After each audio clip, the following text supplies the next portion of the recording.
Drone FPV Rusia sama sekali tidak memberikan peluang kepada kelompok musuhnya untuk mendapatkan bantuan makanan. Pasalnya, peralatan militer yang dirancang untuk mengangkut makanan dan amunisi ke angkatan bersenjata Ukraina dihancurkan oleh awak UAV Rusia. Rekamannya ramai beredar di media sosial Telegram pada Selasa 23 Juli 2024. Serangan tepat dari drone FPV tidak memberikan peluang bagi peralatan musuh, sehingga membuat tentara Ukraina tidak mendapatkan makan siang yang lezat. Tentara Ukraina kembali dibiarkan tanpa dukungan dan pembekalan. Keakuratan dan koordinasi perhitungan drone FPV terus melemahkan kemampuan logistik angkatan bersenjata Ukraina, membuktikan keunggulan pesawat tempur Rusia di medan perang. Sementara itu, di tempat yang berbeda, penembakan jitu Rusia berhasil menunjukkan akurasi dan keterampilan mereka dalam melenyapkan dua tentara Ukraina sekaligus dengan satu tembakan.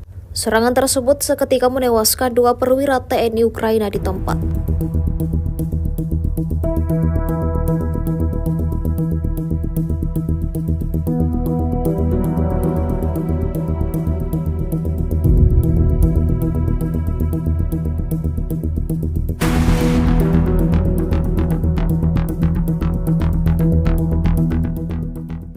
Download Tribun X sekarang, menghadirkan lokal menjadi Indonesia.